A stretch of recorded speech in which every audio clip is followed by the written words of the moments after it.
6 दिन से मैं चंपारण बिहार के अंदर हूँ और पहली उड़ान की टीम, MVF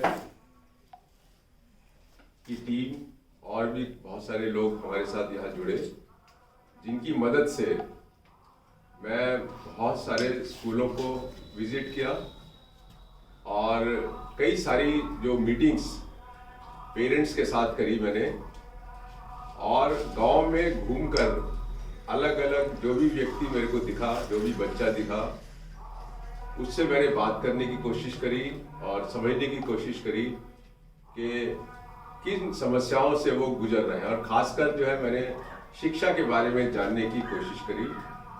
तो जो स्कूलों को देखा हमने, तो उसमें एक स्कूल तो देखा जिसमें बिल्डिंग ही नहीं थी, बिल्डिंग लेस, और मुझे बताया गया कि इस तरीके के बहुत सारे स्कूल जो है वो बिहार के अंदर है।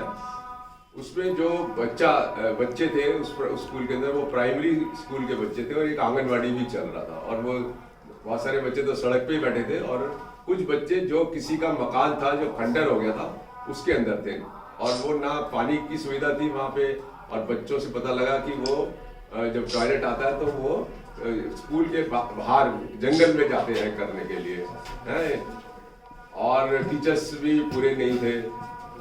ये भी देखने को मिला स्कूल्स के अंदर कि अधिकतर स्कूलों के अंदर जो क्लासरूम्स हैं वो बच्चे ज़्यादा हैं और क्लासरूम्स कम हैं, और टीचर्स भी कम हैं, और अधिकतर स्कूलों में ये भी दिखा कि डेंजरस क्लासरूम्स के अंदर बच्चे जो है आज भी पढ़ रहे हैं।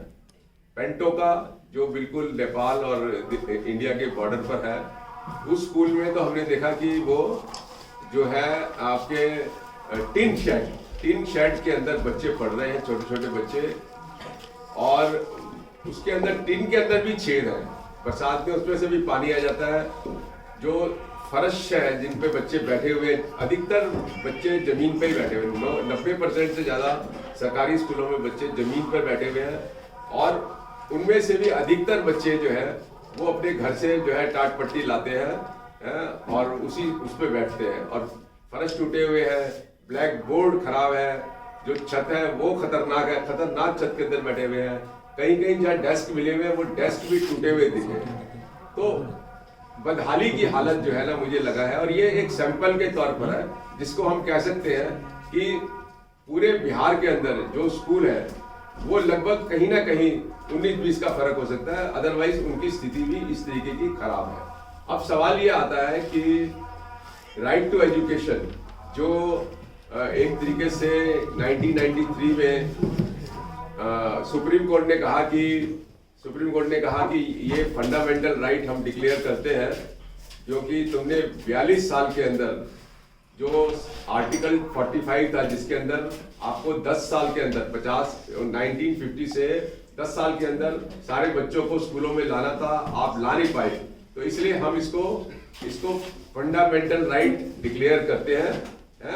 और ये 1993 की बात थी कि उन्होंने उसको मूल अधिकार बना दिया आर्टिकल 21 के अंदर। दूसरा ये कि उसके बाद जो है पार्लियामेंट ने जो एजुकेशन थी वो स्टेट लिस्ट में थी, उसको वहां से लेकर कंकरेंट लिस्ट में ले आए, और कंकरेंट लिस्ट में लाने के बाद उन्होंने जो कॉन्स्टिट्यूशन था उसके अंदर अमेंडमेंट करके आर्टिकल 21A डाले, जिसके अंदर उन्होंने ये मैंडेट था सरकार को कि हर एक बच्चा जो 6 से 14 साल तक का बच्चा है उसको स्कूल में लाना है और उसको फ्री और कंपलसरी एजुकेशन देना है। और एक उन्होंने फिर सेंट्रल लॉ बनाया, जिसके अंदर बहुत सारी चीजें उन्होंने डाली कि जब कोई स्कूल होगा तो उसके अंदर ये बुनियादी सुविधाएं हैं, जैसे बाउंड्री वॉल। हाँ, यहाँ पे हमने ये भी देखा कि बहुत सारे स्कूलों का बाउंड्री वॉल ही नहीं है। बाउंड्री वॉल, बॉय और गर्ल्स के लिए अलग अलग टॉयलेट्स होंगे और वो फंक्शनल होने चाहिए। तीसरा कि पर्याप्त टीचर्स होंगे। अगर 150 बच्चे हैं तो उनके ऊपर कम से कम नहीं तो मेरे ख्याल से 6 या 7 टीचर्स होंगे, मतलब हर एक 35 बच्चे के ऊपर एक टीचर होगा। मिड डे मील के लिए अलग रूम होगा, एक लाइब्रेरी होगी जिसके अंदर मैगजीन, अखबार वगैरह होगा। स्पोर्ट्स का सामान होगा।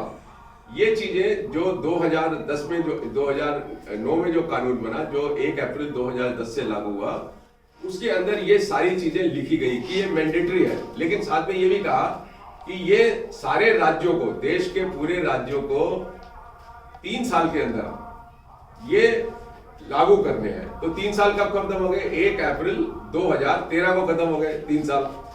लेकिन आज हम 2022 में भी आकर ये देख रहे हैं, सिर्फ बिहार में ही नहीं, देश के दूसरे हिस्सों में, राजस्थान, हरियाणा और हम यूपी, सब जगह ये देख रहे हैं कि ये जो मिनिमम फैसिलिटीज की जो एक मैंडेट थी सरकार की कानून के थ्रू, वो कहीं भी पूरी होती दिख नहीं रही है।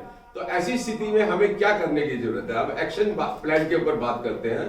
इसमें जो हमें समझ में आया कि हमें ये करने की जरूरत है कि जो पेरेंट्स हैं वो उनको मोटिवेट करने, हमें वॉलंटियर्स चाहिए, बहुत सारे वॉलंटियर चाहिए जो इसके अंदर हमारी मदद करें। और उसमें ये मदद होगी कि जो पेरेंट्स हैं उनको वो मोटिवेट करें और उनके द्वारा जो है एक लीगल नोटिस, जो सिविल प्रोसीजर कोड के अंदर देना पड़ता है कोई भी मुकदमा सरकार के खिलाफ डालने से पहले, उसमें वो उनसे नोटिस दिलवाएं। तो मैं समझता हूं कि मेरा कहना यह है कि हमें ये टारगेट रखना चाहिए कि हम अगले 2 महीने के अंदर हम बिहार से और खासकर चंपारण के एरिया से कम 50,000 पेरेंट्स से वो लीगल नोटिस भिजवाएं।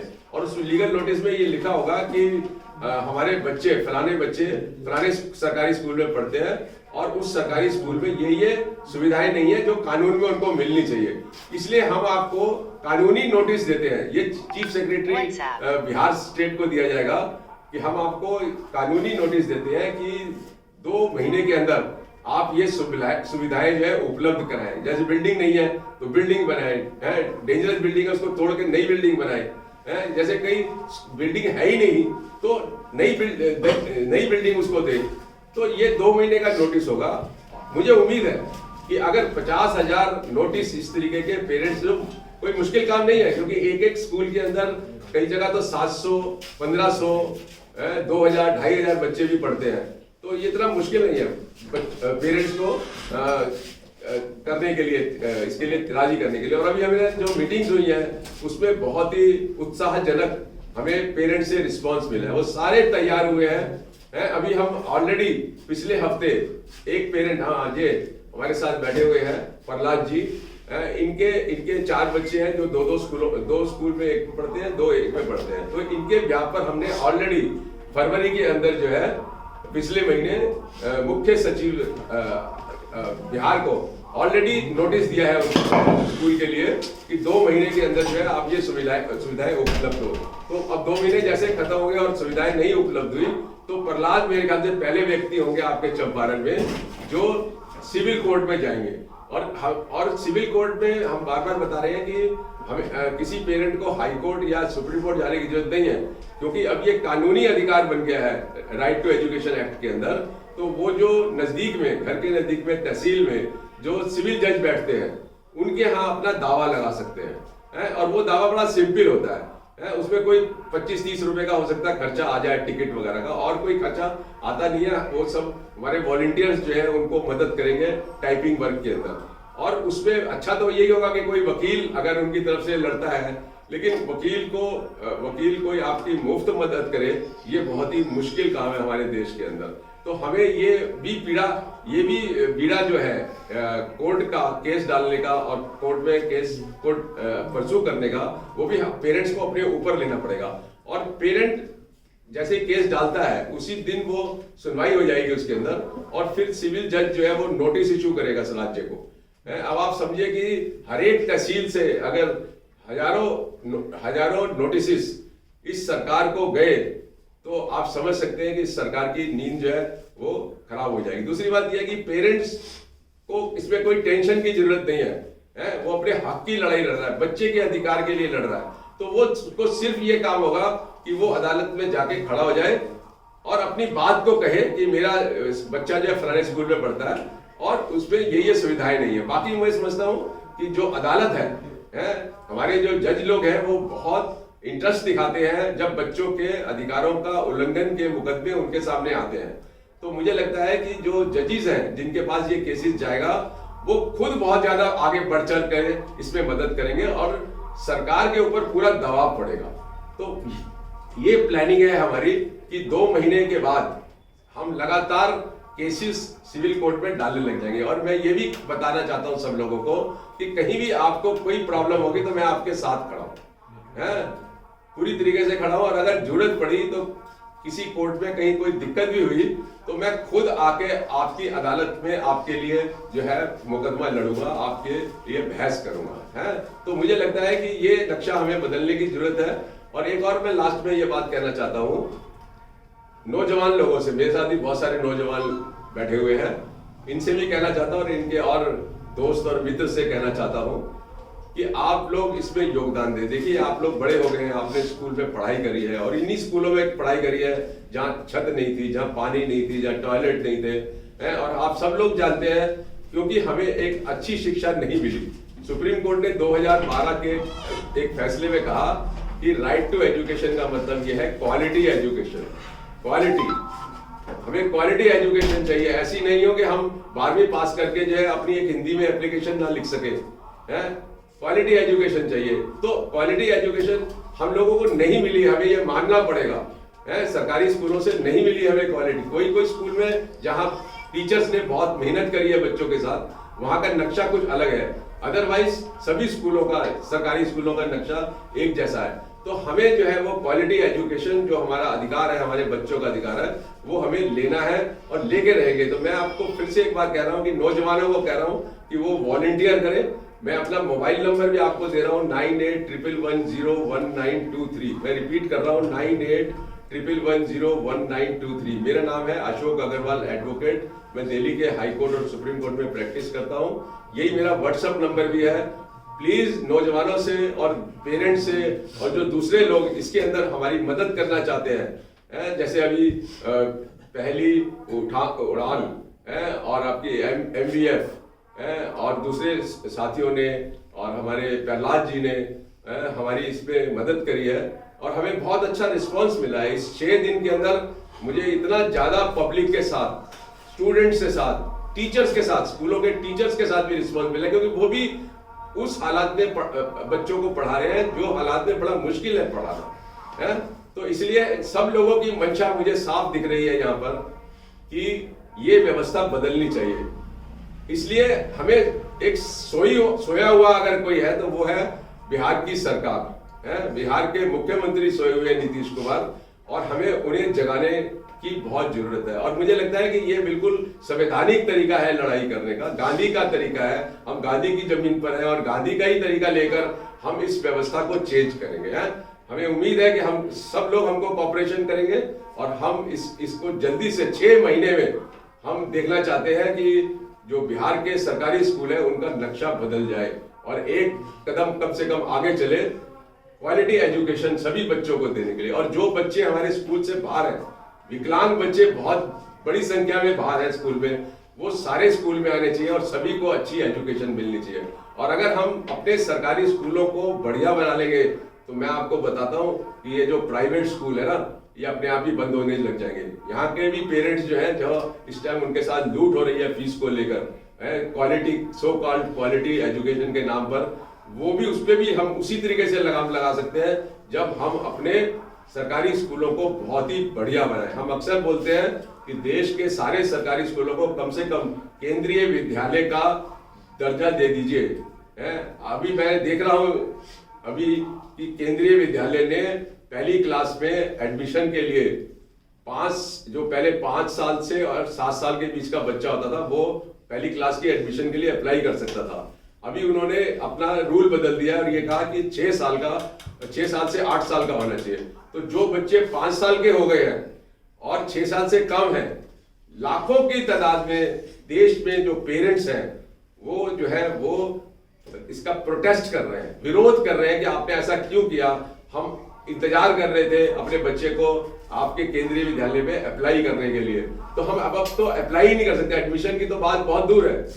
तो बहुत थोड़े ही बच्चे केंद्रीय विद्यालय में, मतलब 10 लाख के करीब बच्चे पढ़ते हैं देश के अंदर। तो जो करोड़ों बच्चे हैं हमारे, 50 करोड़ बच्चे हैं देश के अंदर जो स्कूल की व्यवस्था में उम्र के हैं, जो उनको तो केंद्रीय विद्यालय दे नहीं सकता ना। तो हमें जरूरत है देश के सभी स्कूलों को, है ना, सभी स्कूलों को कम से कम केंद्रीय विद्यालय के लेवल पे बनाने, और इवन केंद्रीय विद्यालय से भी बढ़िया बनाने की जरूरत है, जिससे कि जो प्राइवेट स्कूल में जो लूटपाट हो रही है वो भी आए, जो पढ़ रहे हैं बच्चे सरकारी स्कूलों में उनको भी एक अच्छी शिक्षा मिले, और जो स्कूल की व्यवस्था से करोड़, मैं तो मेरे हिसाब से कम 10 करोड़ बच्चे हैं स्कूल की उम्र के जो शिक्षा की व्यवस्था से बाहर हैं, वो भी आएंगे जब आप अच्छी एजुकेशन देंगे। आज बच्चों के पास जो है टॉयलेट जैसी चीज नहीं है, वहां पर स्कूल में पानी पीने का नहीं है, बैठने का, जमीन पे टूटी हुई जमीन पे बैठते थे। शर्म की बात है। हम लोग डिजिटल इंडिया की बात करते हैं, आज पता नहीं किस किस इंडिया की बात करते हैं। ये इंडिया कैसी है? ये इस इंडिया का क्या है मतलब? अगर हम अपने बच्चों को एक अच्छी व्यवस्था शिक्षा के नहीं दे सकते तो ये सारी इंडिया जो है वो मुझे लगता है कि उसका कोई मीनिंग नहीं है। हमें उसका मीनिंग बनाना है और वो शिक्षा से बनाना है। और एक और बात है कि शिक्षा ही एक ऐसी चीज है जो आपके घर के नक्शा चेंज कर सकती है, आपके गांव का नक्शा चेंज कर सकती है, आपके जो है डिस्ट्रिक्ट का नक्शा चेंज कर सकता है, अपने राज्य का चेंज कर सकता है, और पूरे देश का नक्शा जो है वो सिर्फ शिक्षा ही बदल सकती है। तो इसलिए हमें उसके साथ किसी भी तरीके का समझौता नहीं करना है। मेरा बच्चा हो या मेरे पड़ोस का बच्चा हो, हमें ये देखना है कि वो सब स्कूल में जाए और सब बराबरी के हक से उनको एक अच्छी शिक्षा मिले। तो मुझे उम्मीद है, मैं आज वापस दिल्ली जा रहा हूँ इस उम्मीद से कि यहाँ के जो मेरी लोगों के साथ वार्तालाप हुई है, बच्चों के साथ बहुत एक्सटेंसिवली वार्तालाप हुई है। अभी उसके अंदर एक प्लानिंग ये भी है कि हर एक बच्चा स्कूल का एक चिट्ठी मुख्यमंत्री को पोस्ट कार्ड डालेगा, और पोस्ट कार्ड के अंदर ये लिखेगा, मेरे प्रिय मुख्यमंत्री जी, मैं स्कूल में पढ़ती हूँ या पढ़ता हूँ और इसमें ये निम्नलिखित कमियां हैं, इनको आप प्लीज ठीक कर दीजिए। तो वो पोस्ट कार्ड जो लिखे जाएंगे, डाकखाने से 50 पैसे का मिलता है, वो सब बच्चे लिखेंगे स्कूल के, और उसके बाद वो इकट्ठे होकर जो है वो डाकखाने की तरफ जाएंगे या लेटर बॉक्स की तरफ जाएंगे हाथ में पोस्ट कार्ड लेकर, और फिर उसके बाद 1 या 2 बच्चे उसमें से पढ़ेंगे कि इस पोस्ट कार्ड के अंदर क्या लिखा है, और उसके बाद वो पोस्ट कार्ड जो है लेटर बॉक्स में डाल दिए जाएंगे एक एक करके। और इसका एक मैं बताता हूं कि इसका जहां भी इस तरीके की आप एक्टिविटी करते हैं उसका एक छोटा सा वीडियो बनाइए, क्योंकि दुनिया को पता लगना चाहिए, पूरे देश के लोगों को पता लगना चाहिए कि आप बच्चे क्या कर रहे हैं। अभी मैं एक स्कूल में जब गया तो देखा तो राशन जो मिड डे मील था वो सब सैकड़ों बच्चे जमीन पे बैठे हुए मिट्टी के अंदर गंदगी में, एक एक कागज जैसा उनको प्लेट दिया हुआ था, और मिड डे मील की बात कर रहे थे वो, और उसके मतलब इतना अनडिग्निफाइड जो था वो तरीका है मिड डे मील का। ये भी बहुत बड़ा सवाल है यहाँ पर। और फिर बच्चों ने खुद, मुझसे बहुत सारे बच्चों ने खुद शिकायतें करी कि हमारे यहाँ पढ़ाई नहीं होती है, हमारे यहाँ पानी की व्यवस्था नहीं है, हमारे यहाँ टॉयलेट की व्यवस्था नहीं है, हमारे यहाँ बैठने की व्यवस्था नहीं है, हमारे यहाँ पंखा, बिजली और बिल्डिंग नहीं है, क्लासरूम नहीं है। तो ये बच्चे खुद आगे बढ़ रहे हैं। तो मैं समझता हूँ कि बच्चे, पेरेंट्स और समाज और हम सब लोग मिलकर ये जो शिक्षा एक जो बुनियादी अधिकार है, इसको एक रियलिटी का शक्ल जो है ना हम दे और हम दे सकते हैं, इसमें कोई शक नहीं है। तो मैं अपनी बात को यही खत्म करता हूं, और मैं ये भी बताना चाहता हूं कि मैं बिहार की जनता के साथ हूं, बिहार के बच्चों के साथ हूं, और मैं शीघ्र ही जहां मेरी जरूरत पड़ेगी मैं दोबारा यहाँ आऊंगा। अभी तो मैं 6 दिन रहा हूँ यहाँ पे, 1 हफ्ता रहा हूँ, आगे आने वाले वक्त के अंदर हो सकता है कि मैं ज्यादा दिन यहाँ पे रहूं, और ये जो चीजें हम लोगों ने एक्शन प्लान में करी हैं इनको हम लागू करें। Thank you very much.